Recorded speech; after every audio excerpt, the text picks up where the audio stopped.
some people in from the waiting room. So good evening. Happy May the 4th, or as kiddos and staff here today were saying, May the 4th be with you.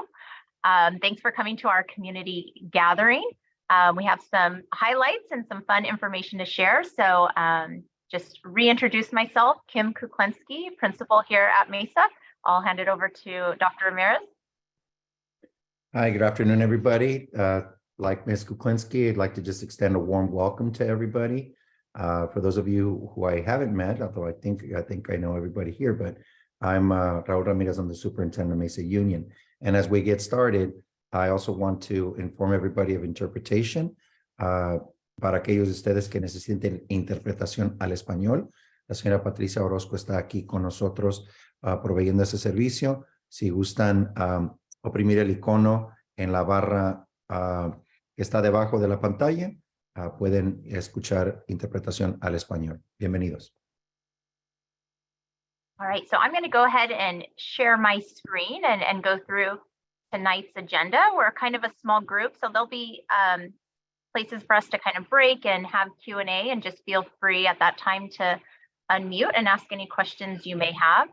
But just to kind of go over our agenda items for the evening, CASP, our CASP assessments are coming up, so we're going to start off the evening discussing that.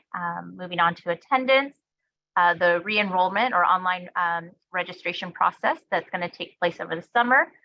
Some previews for next year, our learner profile highlights, and then ending with some reminders and updates. So I want to start talking about CASP. CASP is coming up, the California Assessment of Student Performance and Progress. It's part of the state testing program. Our testing window here at Mesa will begin on May 16th and go through June 2nd. That includes dates for makeup as well. The weeks of May 16th and May 23rd will be the bulk of the testing. That will be when the testing takes place for English language arts and mathematics. This is state testing. Our students in grades 3 through 8 will participate again in English language arts and mathematics. In addition, our 5th and 8th grade students will also assess in the area of science. As a reminder, or if you're a parent of a kiddo taking the test for the first time, there's pretty much 2 sections for each subject. We have the computer adaptive, which is more like multiple choice or fill in the blank, or identifying answers, and then a performance task. The performance task is a little bit more of a extended assessment. It usually pulls from multiple sources, integrates a lot of critical thinking skills, and sees students' abilities to apply what they've learned. You'll often see it in an essay or short answer format. And our students and our teachers have been working hard all year. So, we look forward for our students showing what they know. I'll leave that up there as well for a second, because I know we have some interpretation going on. One of the best things that we could ask for you guys as parents, as you know, is just being really mindful of attendance during those testing weeks. It really provides the kids the best experience if they're able to test on the regular testing days within their own classroom with their peers. Which brings me to how you guys can help. Aside from getting your kiddo here every day and on time, because we do start testing first thing in the morning, make sure they get a good night's sleep, make sure they eat something. We will have snacks on hand for those testing blocks, but getting them a nutritious breakfast in their tummies that morning, just give them some fuel and energy, because their brains are going to work extra hard. And talk with your kids about it. Especially for kiddos. I know some of them can experience a little worrisome and anxiety, and I know our teachers do a great job of, creating a calming space, just reminding them that it's just to show what they know and to try their best. And so you reinforcing that at home is always helpful. If you want to take a look at some samples or even go through some practice questions with your child, you can go to the website you see there, casp.org. We'll also push it out in Mesa Matters. And you can have a chance to review it with your kiddo, preview it with them, and see what it looks like for yourself as well. In addition, we are going to have a motivation tunnel on our first 2 days of testing each week. So that's going to be Tuesday, May 16th and Tuesday, May 23rd.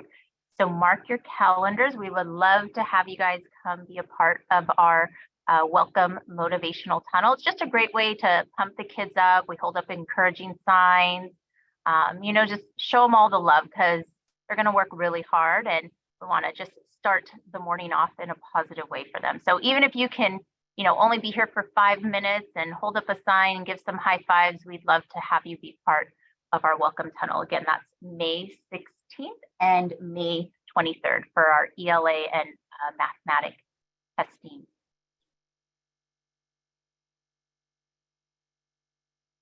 All right, moving on to attendance. If you were able to attend any of our awards assemblies, you may have heard us talk a little bit about attendance. Our goal for this year is to maintain a 95% attendance rate. You can see some of the rates there at the bottom.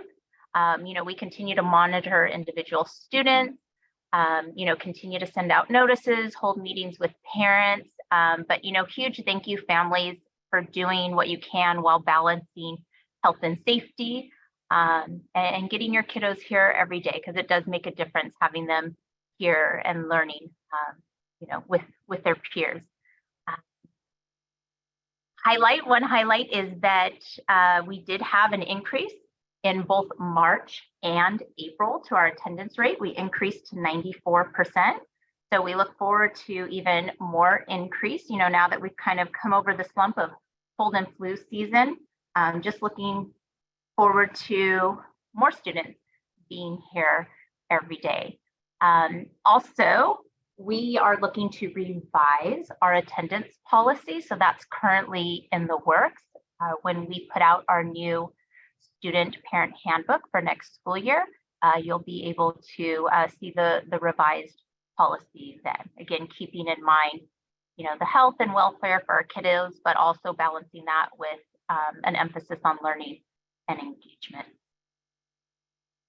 So I'm going to pause for a second. I'm going to stop my share and see if anyone has any questions. Again, we're a small group, so feel free to just unmute yourself and ask away if you have any questions.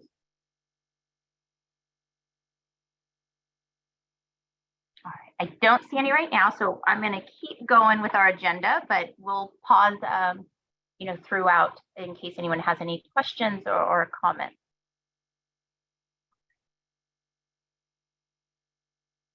So moving on to talk a little bit about online re-enrollment. This online process we started a couple years ago, and it's going to be coming soon. Over the summer, we will ask all families to go to Parent Connect and submit all their forms, basically do the online re-enrollment. I mean, as a parent, I've done it. It's a pretty, smooth process, doesn't take more than 5 minutes, but it really helps, just make sure that we have everything current and up to date as we start the new school year.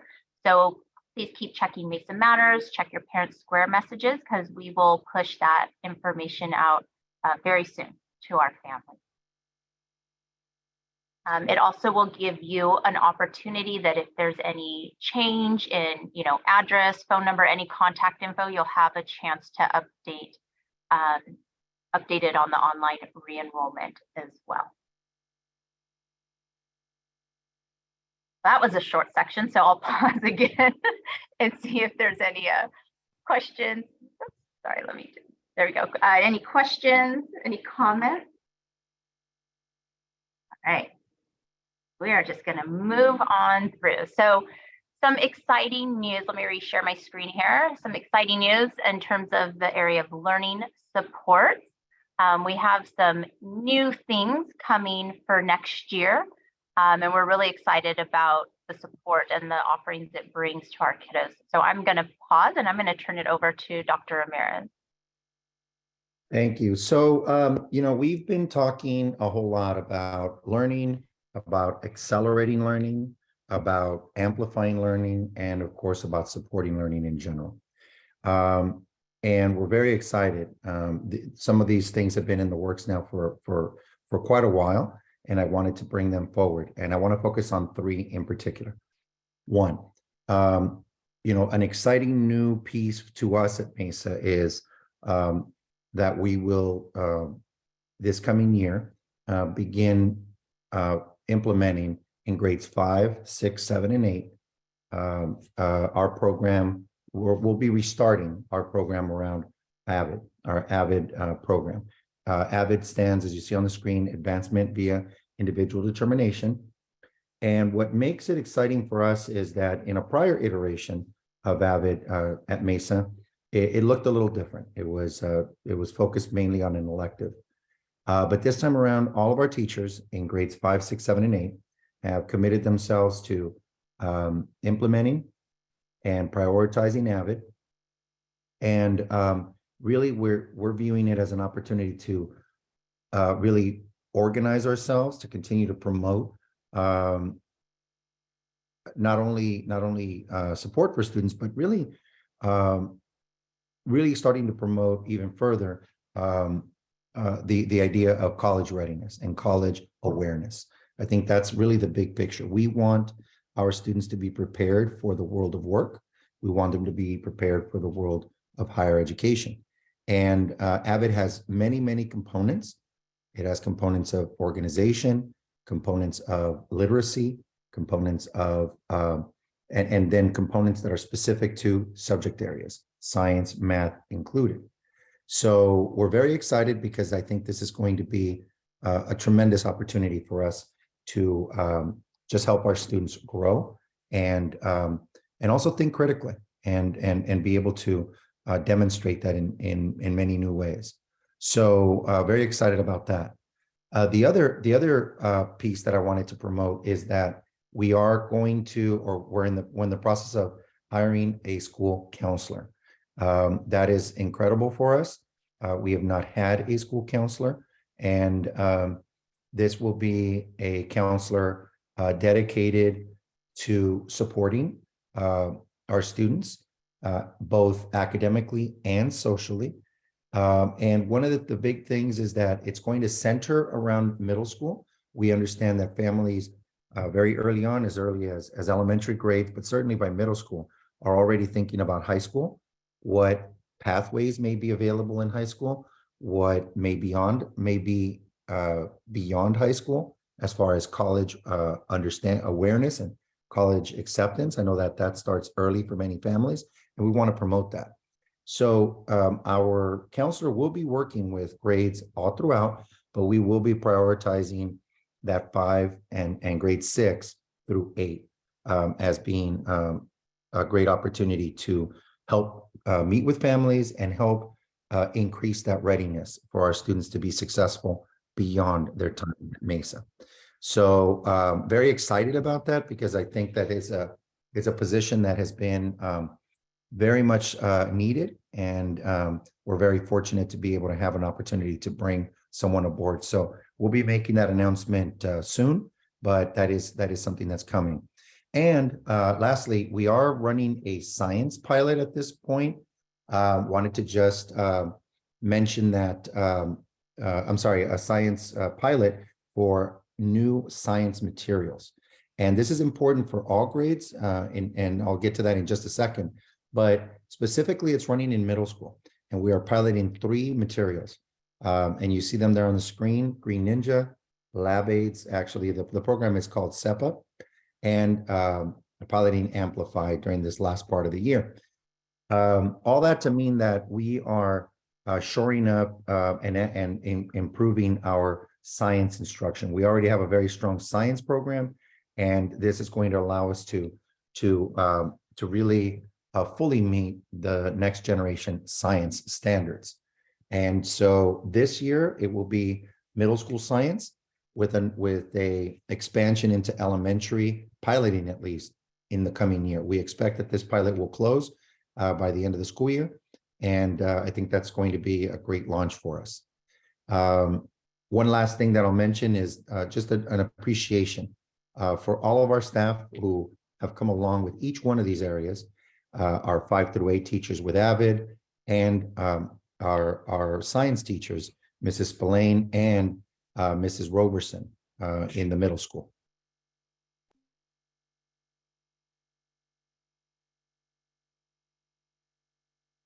Thank you. So some highlights, as you know, this year we launched our learner profile and learner model. This came out of the work of a design team that began last year. And our learner profile is our what, and our learner model is our how. What our learner profile does is it really outlines the skills and competencies that we want all of our students to leave us with when they leave us here in 8th grade. So you can see there, we want them to be creative problem solvers, global citizens, confident learners, effective communicators, critical thinkers, and skilled collaborators. And then in the graphic next to it, you see the how, and this is how we, our educators, are going to lead them there. These are the paths. This year, we focused in the area of personalization and being even more intentional on creating more personalized learning experiences for our students. And I just want to say, huge thank you to all of our teachers.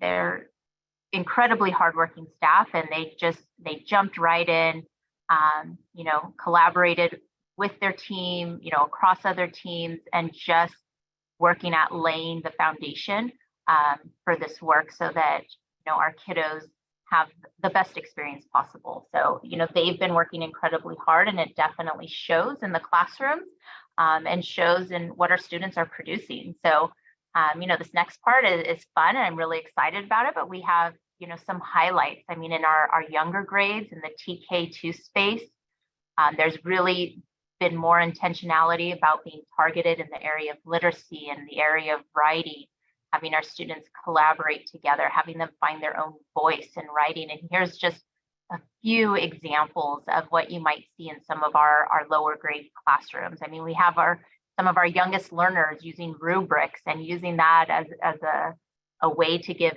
feedback to their peers about their writing. They're making their thinking visible. So there's just some really amazing things going on, and we wanted to use this evening as a space to showcase some of that. In grades 3 through 5, you'll see a lot more regular and consistent implementation of student goal setting in all areas. Here are just some examples of what that might look like in some of our classrooms in math, but they're definitely setting a goal based on standards. They're monitoring their progress. They're identifying ways that they're going to reach that goal. They're getting feedback from their teachers, feedback from their peers. And it's just bringing them, to higher levels of engagement of their learning and making them an active participant.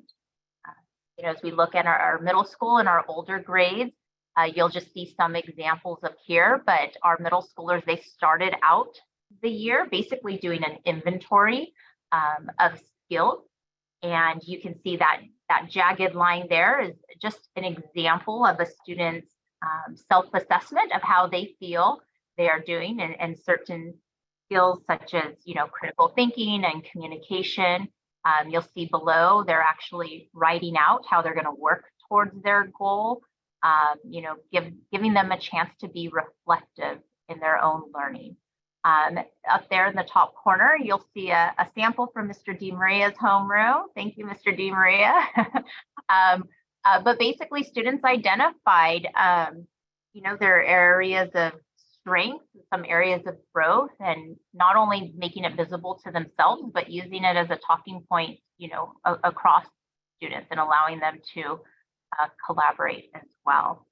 So, I know I'm a little biased, but I think our teachers are just incredible in the way that they have, just jumped right into this and doing it all for our students just to provide them the best experience possible. So thank you. And I know Mr. DiMaria, you're on the call. I didn't see if anyone else rolled in, but I know you guys are just incredible and working so hard, and our kiddos are benefiting from it. So thank you.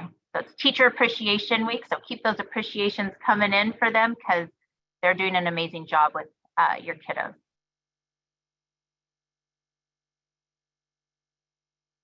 And just, to close out, just some reminders and updates, kind of 2 or actually 3 big events we have next week. Monday, MEF golf tournament is going to kick off the week. That's May 8th. It's not too late to register. So you can go online, check Mesa Matters, go to the MEF website. Our STEAM after-school STEAM classes are going to have STEAM Presents on this Wednesday. That's open to students and families to attend and participate in some STEAM activities. And next Friday, May 12th, is our annual PFO Carnival. So we're excited. That's a big community event. We are still in need of many parent volunteers to help, man the booths, the game booths. So if you are able to help and you haven't signed up yet, please reach out to your teacher or check the PFO website on ways to help. And then you'll see some other items there throughout the year, some things that are coming up. And I'll stop and share. And this brings us to the end of our agenda. But if anyone has any questions or comments, again, we're a small enough group, just unmute yourself and ask or comment away.